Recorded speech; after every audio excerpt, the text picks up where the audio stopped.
Hey everybody, what's going on? Serial Lover Jive here, and today I'm playing Entropia Universe. So what we're going to be doing today is the same old. We're going to be doing a 25 PED mining run. As you guys can see, I've got a bit of ammo put off to the side, and I'm going to be dropping some probes. I'm always searching for ore and end matter, for those of you guys wondering, which means I get 16 drops for 25 PEDs. The reason I do ore and end matter is I just like to search for both, because you skill up a little. So in Entropia Universe, the more money you spend, the faster you skill up. And I want to skill evenly as far as ore and matter mining goes. So if I just do both, I skill up about evenly. I think ores is going to outpace end matter because it's 1 PED to look for ores, 50 PECs to look for end matter. I used to be more of an end matter miner, especially back in the day. You can only drop one at a time. So you drop an end matter probe, switch over to your ore finder, drop an ore probe. I just went with end matter because it was easy and cheap, and skilled way up in that. Not so much in the ores, and then when everything went over to one finder, just the 105 was what I stuck with, and now my skills are a little bit more evened out, which is that's what you like to see, right? Honestly, for me, that's what I like to see. That's the best case scenario. So if I search for both, I feel like that sort of helps keep it even. Sorry about that, clearing my throat, especially because there's a lot of like assisting skills. So like if you're looking for end matter or ores, right, you're gonna get intelligence, and that's gonna go for both those skills. So that's one of the nice things about Entropia Universe. Like if you're using a rifle, you still get some pistol skills, which means you can still use a pretty good finisher pistol, even if you're a level 50 like rifleman. Just because all your rifle skills, well, some of your rifle skills count as pistol skills too. That's a really cool thing to know. Like, there's nothing really specific to know. Just like keep that in mind. For instance, there's some really good hunters who have never done crafting, but they're still level 10 at weapons crafting because they're what is it, laser research or laser whatever. Some of their crafting skills are pulling from their hunting skills as far as crafting weapons go, and they are so skilled that they've got crafting skills. So that's sort of a cool thing. Always keep that in mind. Also, you guys fast, okay? As far as skilling goes, whatever you spend, you're going to get it back in skills. So if you drop a probe with a 10 PED amp on it or something like that, you're going to get more skills than if you just drop the probe. Same with hunting. If you're shooting that Newbie TT rifle, or if you're shooting a rifle that burns like 10 PEDs a shot, the 10 PED rifle is going to give you more money per shot. The reason this is because Mindark wants to reward you for using more powerful guns, especially because as you get higher and higher skill levels, it takes more and more time to get to that next skill level, because it's a what do they call that? Oh fuck. There's some name for it, but it's one of those curves that just goes up, an exponential curve. I think that's it. It's been a long time since I've taken statistics. Anyways, I think it's an exponential curve, and because of that, it means like the higher level you are, the harder it is to get skills. So you've got to spend more PEDs, and you're spending more PEDs anyways because you're using better gear, and better gear costs more money to use. So Mindark rewards you in turn with better skill gains. So hopefully that makes sense as far as you guys are like wondering, with skills and all that. I'm just trying to go through and answer some of these questions that I get a lot. Another question I get a lot is, how many PEDs should I be spending when I get into Entropia Universe, or how much should I deposit? My recommendation is $5 to $10. This doesn't sound like much, but it's going to last you a long, long time. Just put in $5 to $10, go to the trade terminal, buy the gun, buy the mining gear, buy the ammo, the probes, everything like that. Head out, start doing all that. Just waste your money doing all that. Figure out what profession you like the best, or if you even like this game. And then look into buying one of those starter packs if you do decide to, stick with the game. If you don't, you're more than welcome to stick around and keep watching the videos, but that's a good way to start. A lot of people, they get confused. They get sort of turned off by Entropia Universe because they see, like, huge numbers, okay? I say, like, this piece of equipment costs, like, 200 USD, okay?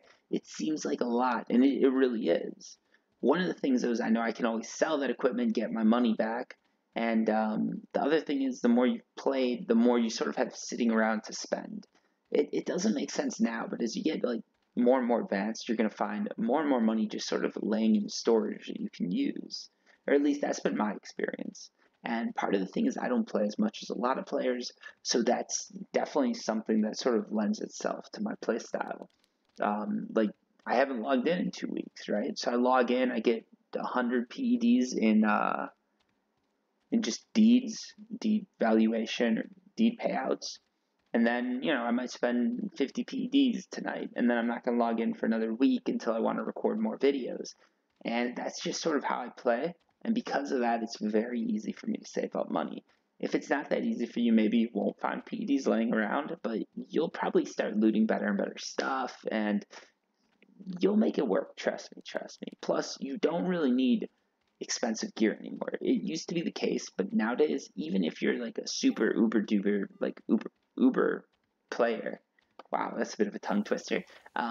Even if you're a super uber player, you can still use L guns, L amps, L armor, and you're not going to be paying that much. Over time, there's a cost to it, okay? I don't know if you guys know this. There's something called like the poor tax, and what that is, this is in real life, is like if I go out, right, let's say I'm rich, which I'm doing pretty good. I go out, buy a pair of boots, right? I might get like Timberlands because they're stylish, right? Like, oh yeah, they're in style. They're always in style.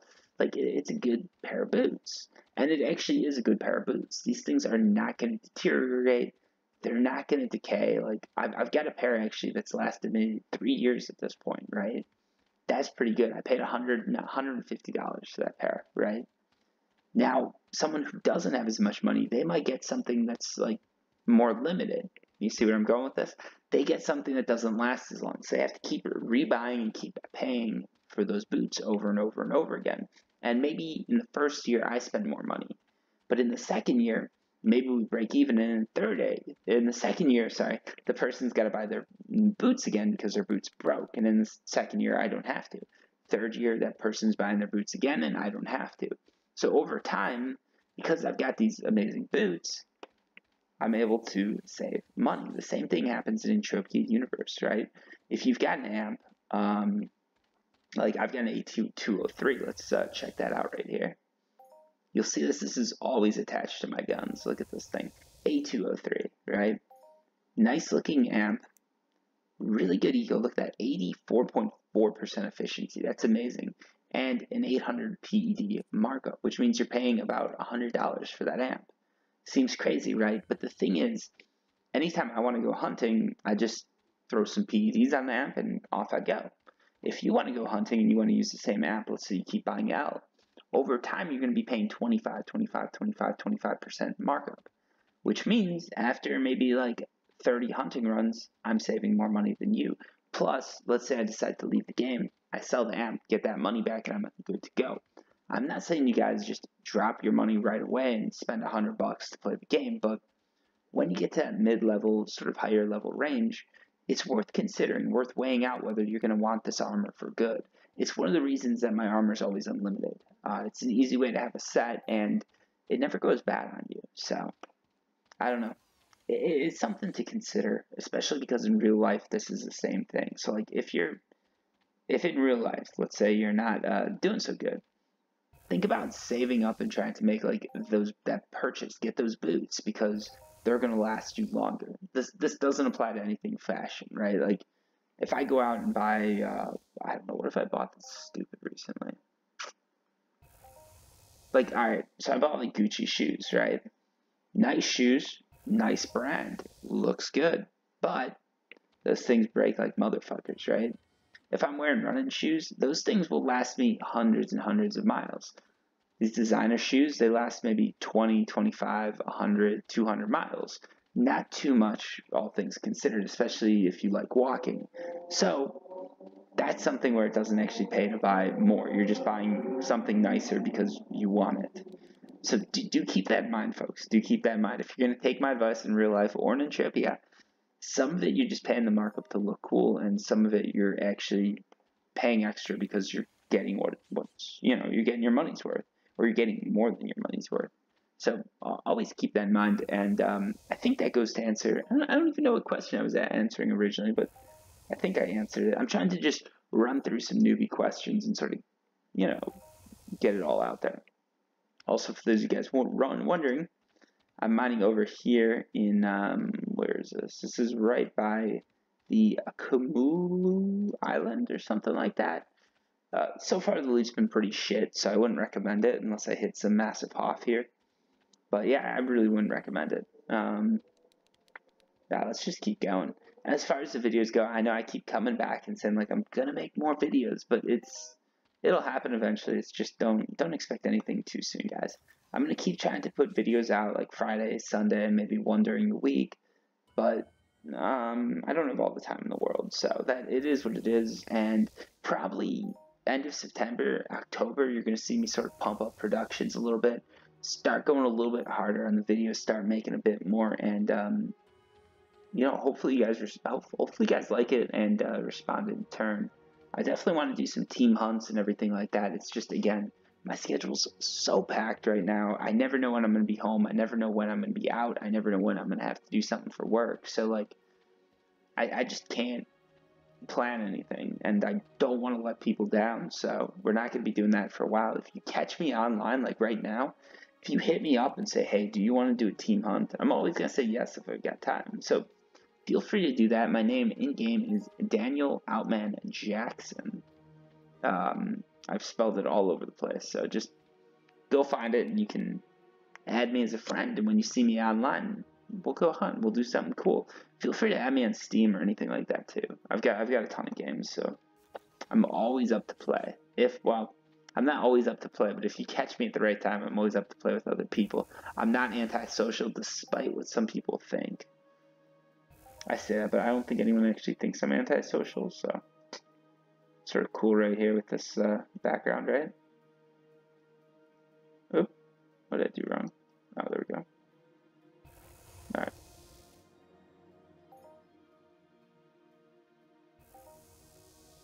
Yeah, it's sort of a cool shot, right? Alright, let's keep going here. Let's get this and then keep heading around. This video's gone a bit longer than I thought, but still, this isn't... Maybe this area you can only mine ore and list. Let me know, guys. Let me know in the comments down below. Also, if you have any questions, feel free to ask me down below. I'm either going to answer you in the comments, I'll answer you in the video, maybe I'll do both. I thought this would be a good way to sort of clear the air as far as everything goes and just answer a few questions that I see over and over again. I know, like, some of you guys are going to see this, it's going to help, and some of you guys are going to completely miss this or see this after the fact, and that's cool.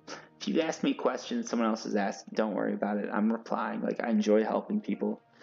It's a nice, relaxing part of my day, especially when I see that message and it's like, oh, like, hey, do you know how to do this? Like, if I do, I'm going to help you out. And if I don't, well, I'll make something up and send you in the wrong direction. So it's all good.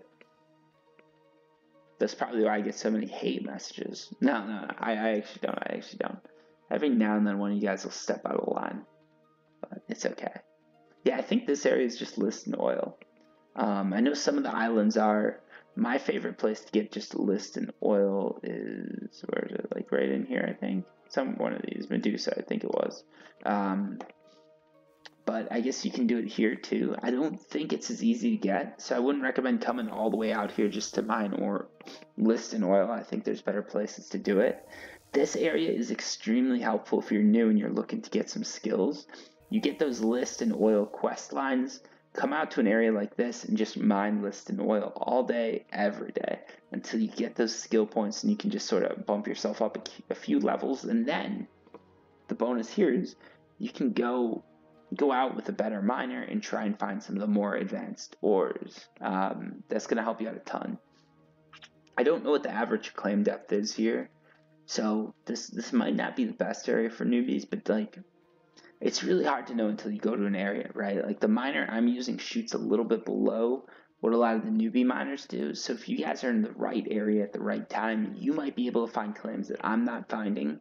So areas that are hot for you, they might not be hot for me, and vice versa. That's because in mining depth matters. So like every finder has a depth to it. Let's check this out real quick. Let's do a quick stop here. So this is my F105, okay? Average search depth is 522.4, right? That means that I can search that deep, but it sort of goes up and down from around that number, which means like a claim at 100 meters, I might not find because it's too close. But a claim at 600 meters, I'll probably find. This also means that those of you who are new are probably not going to be finding the same things, because if you check your finders, your depth is way less than mine. So always keep that in mind. So like sometimes when I have a good mining session, it doesn't mean that you're going to have a good mining session. Just like hunting, if something's too hard for you to do, you're not going to be able to do it. It's the same with mining. If you see me going out with these 105s, it's a lot harder for you guys to replicate with a lesser finder.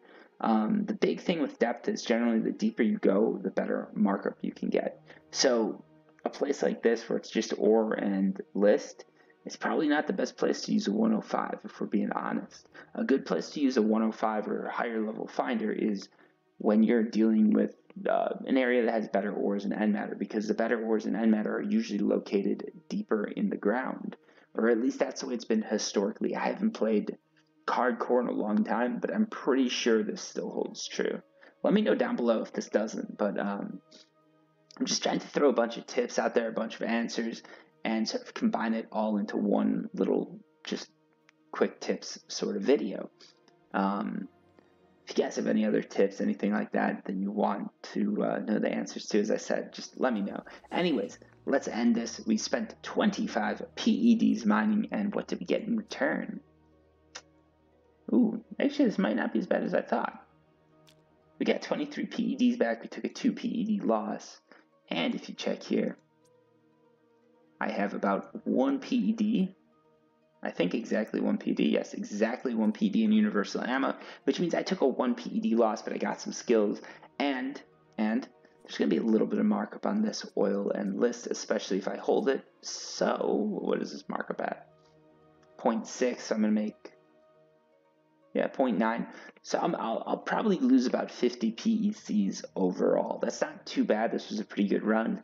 And if you guys are dealing with something like the same level as me, or if you're a newbie, this area might be worth a shot. I should have checked the depths. I forgot to, but like, just give it a look, see what happens, and go from there. Anyways, thank you guys so much for watching. Sorry for the hiatus. Hopefully you'll stick with me. I've been watching the channel grow, and I really do appreciate that you guys are sticking with it, keeping up to date, following my channel, hitting that sub button, and just doing everything right. So, as always, have a good one, and until next time, peace.